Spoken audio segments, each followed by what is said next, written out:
Apatía social y crisis salubrista asesinan a bebé de 11 meses.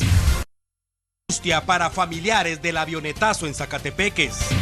Doña Rosita, con el marido en la cárcel y sin dinero. Día 2 de Semana Negra para el transporte de pasajeros. Víctima mortal de Nahualá buscaba dinero para su hijo con cáncer. Suman 3 capturados por asesinar a maestro frente a sus alumnos. Fumigadores se quedan sin producto tras millonaria erradicación de marihuana. Desesperado por volver con su expareja, secuestró un avión en Egipto. Ni mota ni el pescado pudieron frenar la ofensiva gringa.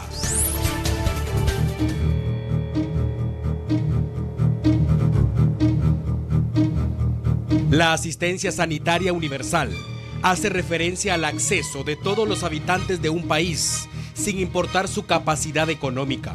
En Guatemala, ese derecho está garantizado en la Constitución Política de la República, y que conste que no lo digo yo. Según el artículo 95 de la Carta Magna, la salud de los habitantes de la nación es un bien público. Todas las personas e instituciones están obligadas a velar por su conservación y restablecimiento. La pregunta es, ¿se cumple ese mandato constitucional? Cada uno de ustedes, amigos televidentes, sabrán qué responder. Yo me limito a hablar de la realidad que vive el país. Todos sabemos que la atención en los hospitales públicos es precaria. Hay que madrugar, y mucho. Y aquí hay que hablar de cómo los pacientes, aún con las dolencias que los afectan, se levantan cuando el sol no ha salido para hacer largas filas y esperar de pie, porque el médico llega hasta las 8 o 9 de la mañana. Cuando finalmente inicia la atención, en muchas ocasiones hay que soportar también la burocracia que gobierna el sistema de salud pública, el mal humor de muchos empleados y después de la cita con el médico, otra larga fila para llegar a la ventanilla de la farmacia y esperar el milagro de que hayan existencias de la medicina que recetó el médico. De lo contrario, hay que tener recursos suficientes para adquirir los medicamentos en farmacias privadas.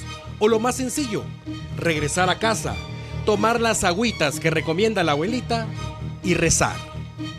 El otro escenario, los empleados de los hospitales públicos, aquellos que siempre andan de mal humor, pero sin el ánimo de justificarlos, porque ese no es mi trabajo. Hay que reconocer que estas personas trabajan todos los días y muchos han pasado hasta 6 meses sin recibir un solo centavo. En otras palabras, pacientes, médicos y enfermeros, todos son víctimas de la situación económica de Guatemala. El paciente exige y quiere atención de calidad. El conocimiento del galeno vale mucho, pero sin salario y sin medicinas, no hay mucho que exigirle. Todos somos guatemaltecos y todos somos víctimas de un sistema de salud pública deficiente.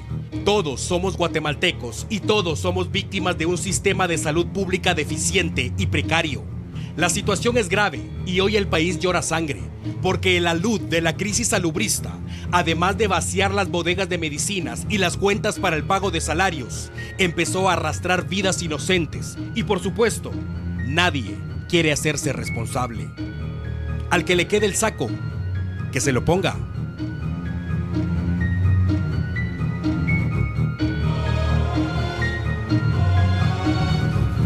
El sello de T13 Noticias, que usted emita juicio en casa. Buenas noches, iniciamos. Arroro, mi niño, arroro. Bien, y mucha atención porque vamos ahora con una historia que encontramos en la acera. No por insignificante, sino por el dolor de una madre y la muerte de su pequeño hijo, que desnuda la realidad de un sistema de salud pública deficiente y crítico, amparado por la apatía social.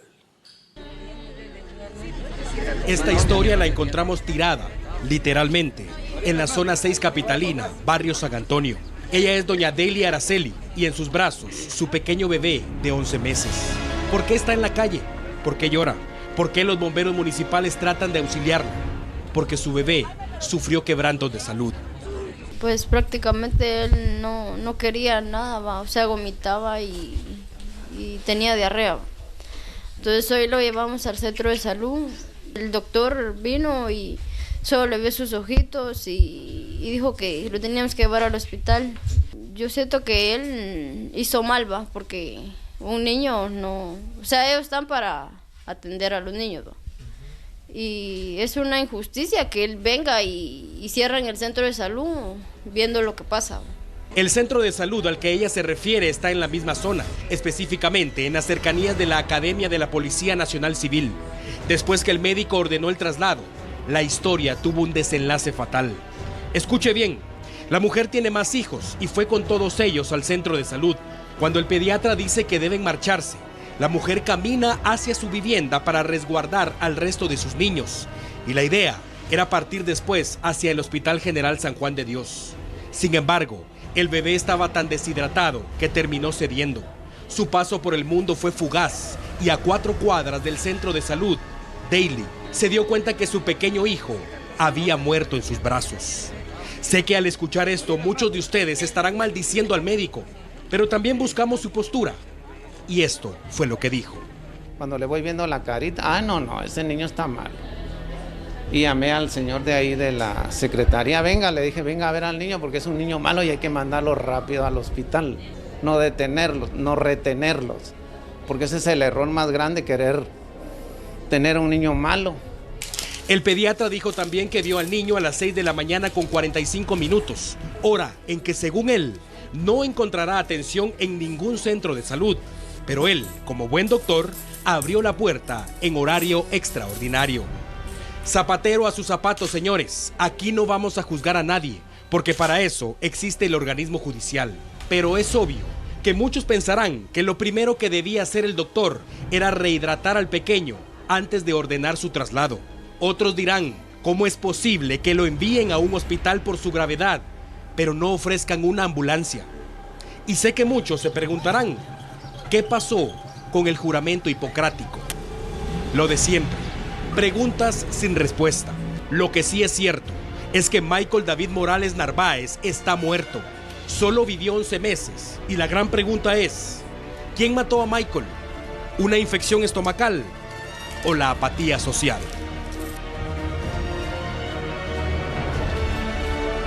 Arroro, mi niño.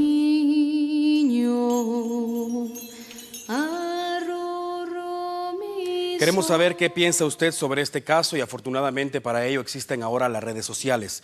Mientras tanto, las autoridades de salud, al conocer el fallecimiento de este bebé, argumentaron que solicitarán una investigación exhaustiva para determinar si existió negligencia médica. Después que el bebé de 11 meses falleciera por no recibir atención médica en el Centro de Salud de Barrio San Antonio, el ministro de Salud, Alfonso Cabrera, dijo desconocer lo que le ocurrió al menor, pero solicitará que sea investigado el caso. No tengo más información de este suceso. Voy en este momento a informarme más de qué es en realidad todo lo que ha pasado. Y con mucho gusto yo en unas horas más tarde les podré dar otros datos. Las Naciones Unidas se pronunció ante la problemática que sufre el país en atención de salud, calificándolo como terrible, ante la gran necesidad de asistencia médica y muy poca voluntad y recursos en la red hospitalaria. Si uno compara lo que invierte el país en salud en relación con otros países, es un porcentaje muy bajo, es solamente el 1% del PIB. Entonces es muy difícil obtener resultados positivos cuando hay recursos muy limitados para invertir. Una vez más, el más afectado es el ciudadano que carece de la oportunidad o posibilidad de ir a un centro privado de salud. Otra vida se pierde a consecuencia de una posible negligencia, falta de insumos, falta de voluntad, falta de importancia y la falta de apoyo entre los mismos seres humanos. Era una diarrea que pudo ser controlada. Era una madre afligida por la salud de su hijo y ahora es una víctima más de una crisis que parece no terminar.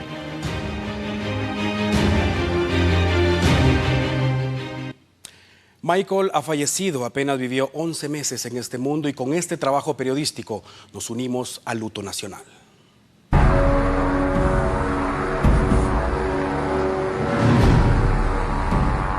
Vamos ahora con otro tema de impacto y el fin de la angustia está por llegar para los familiares de las víctimas del accidente aéreo ocurrido el pasado domingo en el Volcán de Fuego. Mañana se prevé que culminen las labores de rescate. El pasado domingo, la avioneta Cessna TGCAM sobrevolaba los departamentos de Escuintla, Chimaltenango y Zacatepeques. En horas de la tarde perdió contacto con la torre de control. De inmediato se corrió la voz de alerta y comenzó la búsqueda, que más tarde y durante el lunes quedó suspendida por problemas de visibilidad en los alrededores del volcán de fuego, lugar donde reportaron un posible accidente aéreo. El reporte del vuelo identificaba a Carlos Alberto Varillas, de 25 años, como piloto, quien era acompañado por Amancio Castillo, de 30.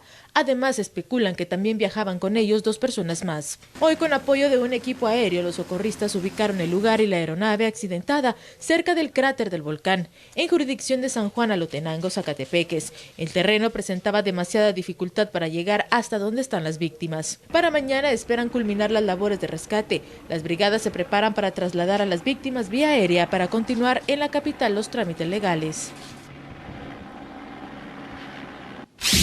Y ampliamos otro de nuestros titulares. La ex primera dama de la nación, Rosa María Leal de Pérez, se dio cuenta que hoy su familia perdió 500,000 quetzales más.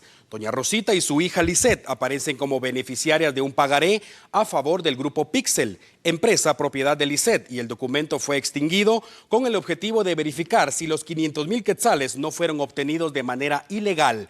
El juzgado de extinción de dominio solicita que la ex primera dama de la nación comparezca para aclarar la procedencia del $500,000 de quetzales, mientras su esposo continúa en prisión a la espera de saber si será enviado a juicio por su vinculación con la estructura La Línea.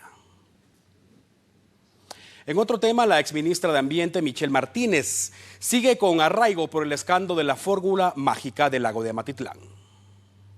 Después que el juez de los juzgados de Villanueva a cargo del caso Amatitlán o Fórmula Mágica, Arnoldo Orellana, recomendó escuchar a la exministra de Ambiente, Michelle Martínez, por el supuesto fraude en un proyecto de saneamiento del lago de Amatitlán y se dictara su arraigo por sus posibles vínculos dentro de la estafa al Estado. La exfuncionaria se presentó a Torre de Tribunales, donde fue citada para una diligencia penal.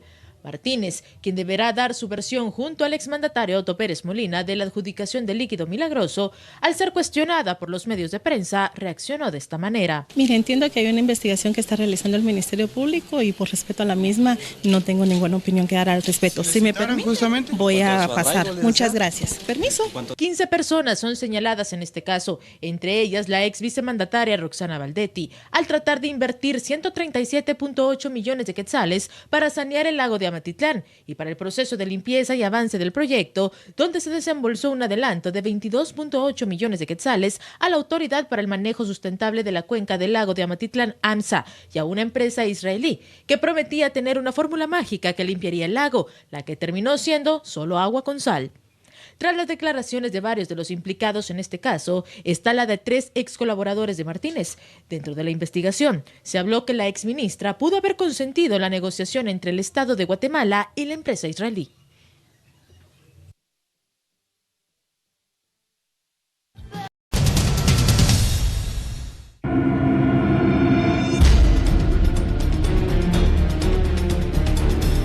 Hoy es el segundo día de una semana negra para el transporte extraurbano y la ruta al occidente del país continúa como principal escenario para la desgracia. Al parecer, la ruta interamericana y sus arterias que comunican a municipios de Chimaltenango y Sololá se convirtieron en los escenarios preferidos para la ola de accidentes de tránsito desatada en las últimas semanas y protagonizados por autobuses extraurbanos.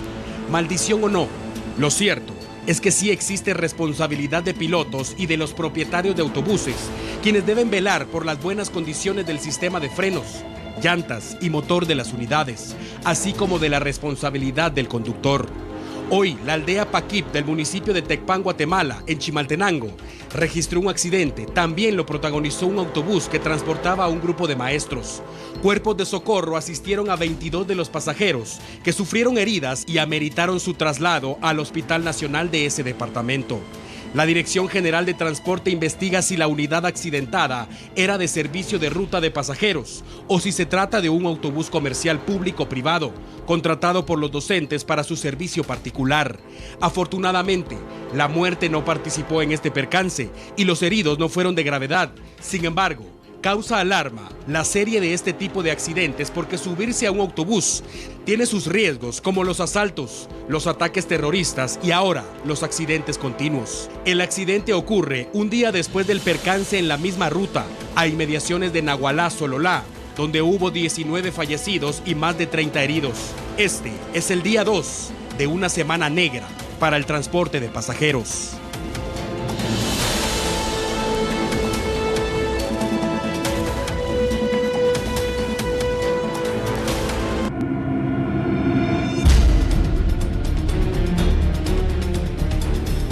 Continuamos en el contexto y en el accidente de autobús ocurrido ayer en Nagualá.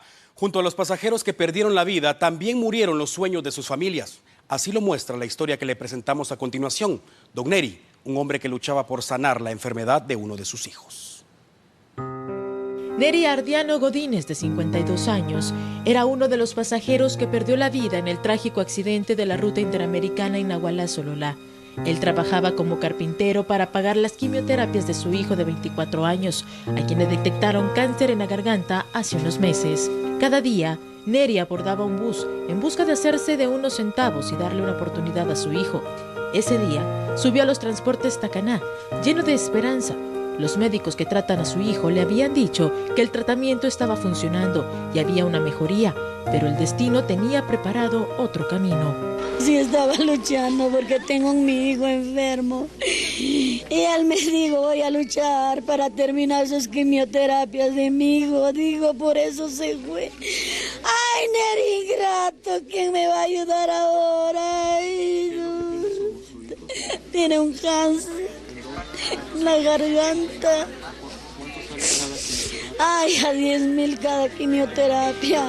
Neri salió de su casa a las 3 de la mañana rumbo a la capital. Antes de irse, le dijo a su esposa y a su hijo que no se preocuparan, que en 2 días tendrían el dinero para continuar con las quimioterapias. Se despidió y se marchó, y fue hasta las 7 de la mañana que su familia se enteró de la tragedia. Y yo le pido a la empresa de la Tacaná que me ayuden, que me echen la mano para terminar sus quimioterapias de mi hijo, porque yo no lo quiero perder también. Que se pongan la mano en la conciencia y que me ayuden. Ay. Al hijo de Neri y Doris le hacen falta 3 quimioterapias con un valor de 10,000 quetzales cada una y se la realizan cada 21 días.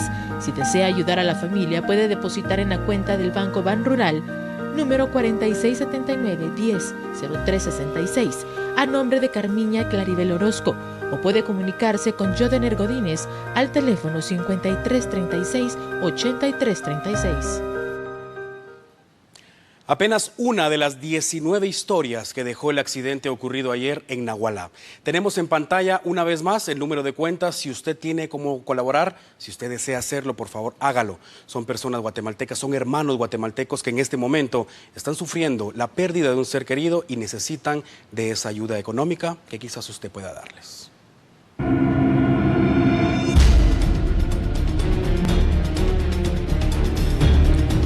Bien, y ahora vamos a otro tema. Continúa la controversia por la aplicación de la pena de muerte. Congresistas y grupos sociales buscan consensos y también se contempla la idea de llevar el tema a una consulta popular. Sumido en la violencia urbana, narcotráfico, terrorismo, sicariato, secuestros, extorsiones y violaciones sexuales, Guatemala es un país donde es aplicable la pena de muerte. En décadas anteriores se aplicó por fusilamientos y en los años 90 por inyección letal. El tema cobró auge una vez más y las iniciativas para volver a aplicar la pena capital están con prioridad en el Congreso de la República. Va a aplicar la ley porque es lo que la ciudadanía está pidiendo ante la ola de violencia que el Estado no puede responder. Es necesario aplicar la ley. La pena de muerte va. Aquí están los diputados representantes, no con una medida política, sino con una medida ciudadana, de respuesta a la demanda que hay en el pueblo de Guatemala. Diputados de diversas bancadas analizan la aplicación de la pena de muerte y no descartan que para aprobarla se efectúe una consulta popular para que la decisión también sea del pueblo de Guatemala. Y precisamente hablando de violencia, a la orilla de la Ruta del Pacífico, kilómetro 22 para ser exactos, fue localizado el cadáver de un hombre. Vecinos de la zona realizaron el macabro hallazgo y dieron aviso de inmediato a cuerpos de socorro y la Policía Nacional Civil. Más tarde se informó que la víctima no portaba documentos de identificación, pero los bomberos estimaron que tenía entre 15 y 17 años. El cuerpo no presenta heridas de bala o de arma blanca, pero sí señales de haber sido torturado, por lo que se cree que fue golpeado y posteriormente asfixiado. El Ministerio Público inició con las investigaciones para esclarecer este caso. Desapariciones, trata de personas y muertes violentas son los males de la sociedad que mantienen en zozobra a los padres de familia y sobre todo porque los niños y adolescentes son los vulnerables a este tipo de delitos. Apenas ayer le informamos del incremento de casos de desapariciones de niños y adolescentes en el país y también de cómo la ola de violencia llegó a tocar este porcentaje de la población. Hoy, las noticias no son alentadoras. Según un reporte del Grupo de Apoyo Mutuo, en los últimos días se han incrementado las muertes de menores en distintos hechos, llegando incluso a 35 muertos por cada 100.000 habitantes. Y el departamento más violento y de mayor registro de muertes es Escuintla. En el año 2015, niños de 0 a 10 años, han habido denuncias de 2.120 niños y niñas que han sido agredidos por violencia intrafamiliar. Y en el año 2014, niños de 0 a 17 años se reportaban 241. Hemos visto que se han incrementado artefactos explosivos, donde también han muerto menores de edad, que esto tiene que ver también con la violencia, con todos los tipos de violencia que hay en Guatemala. En la mayoría de los casos, el arma más utilizada es la de fuego, seguida por el arma blanca y los estrangulamientos. Específicamente se vincula las muertes de menores a problemas de violencia intrafamiliar o reclutamiento de pandillas. Tanto las cifras aumentan y posicionan a nuestra sociedad dentro de las más vulnerables de Latinoamérica.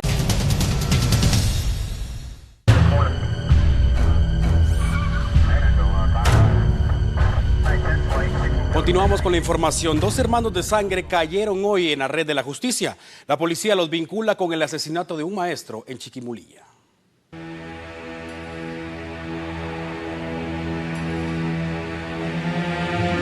El crimen ocurrió hace 14 días y conmocionó al país.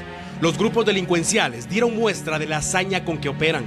Hombres armados ingresaron a una escuela y frente a la mirada de más de 40 niños, abrieron fuego contra su maestro, Gustavo Adolfo Arrecis Pineda.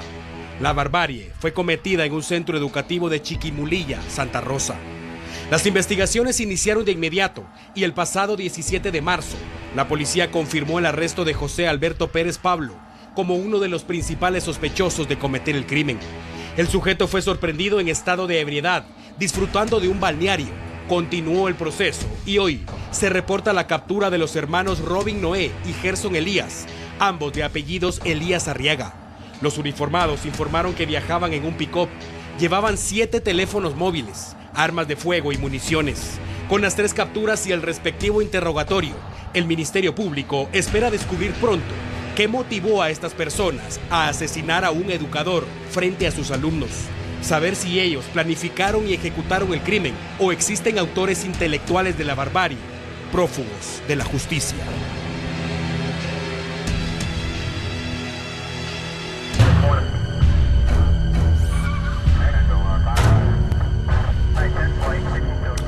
Bien, en otro tema, más allá de los asaltos, atentados terroristas y accidentes de tránsito, los usuarios del transporte colectivo también viven otro calvario: el maltrato y abusos que reciben por parte de pilotos y ayudantes.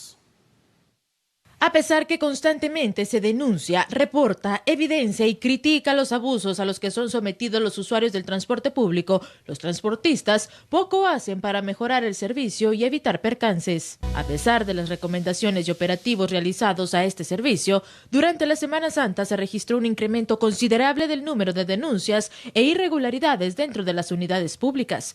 Sobrecarga de pasajeros, cobros ilegales, exceso de velocidad y conducir en estado de ebriedad son los males que siempre figuran y lejos están de evitarlos.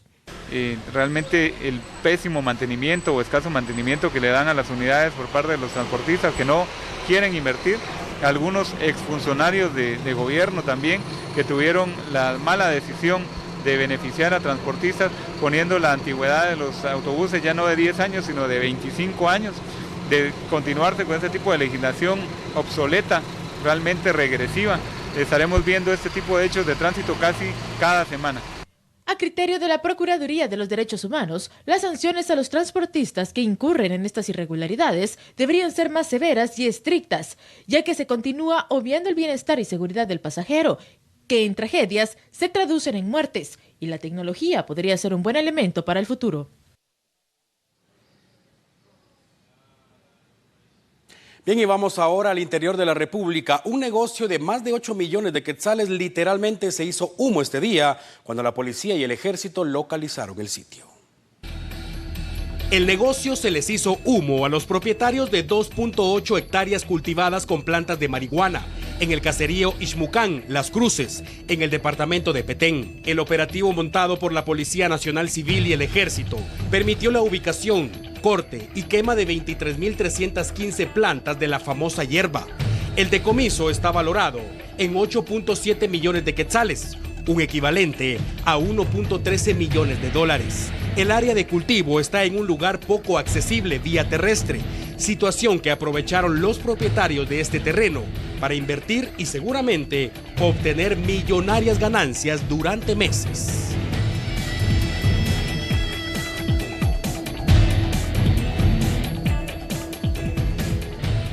Bien, hablamos una vez más de la crisis hospitalaria que padece el país. Los salubristas amenazan con paralizar carreteras y tomar edificios. El supuesto incumplimiento del pacto colectivo, atraso en el pago de salarios y viáticos, junto a otras inconformidades, provocaron que varios dirigentes sindicales protestaran frente al Ministerio de Salud y esta vez advirtieron que de no ser atendidas sus demandas, tomarán medidas de hecho. Los inconformes también denunciaron que el desabastecimiento de insumos continúa y sigue afectando a los pacientes, por lo que amenazaron que el próximo 7 de abril, Día de la Salud, realizarán una manifestación a nivel nacional y podrían tomar las principales rutas del país. En el departamento de Huehuetenango, integrantes del Sindicato Departamental de Salud Pública tomaron las instalaciones de la dirección para exigir la recontratación de 20 personas que fueron destituidas supuestamente sin justificación. Asimismo, exigen la renuncia del personal que labora en las oficinas, a quienes señalan de corrupción. Mientras tanto, en Sololá, trabajadores del área de salud indicaron que hace falta personal para la atención de pacientes del departamento, así como departamentos aledaños. Existe desesperación en el Hospital Nacional de Sololá ante el incumplimiento de las autoridades de salud y falta de personal calificado para la atención de los pacientes. No hay ni incluso personal para la limpieza del nosocomio y se ven afectadas comunidades aledañas como Chichicastenango, Quiché, Totonicapán, Tecpan, Patulul y Suchitepeques.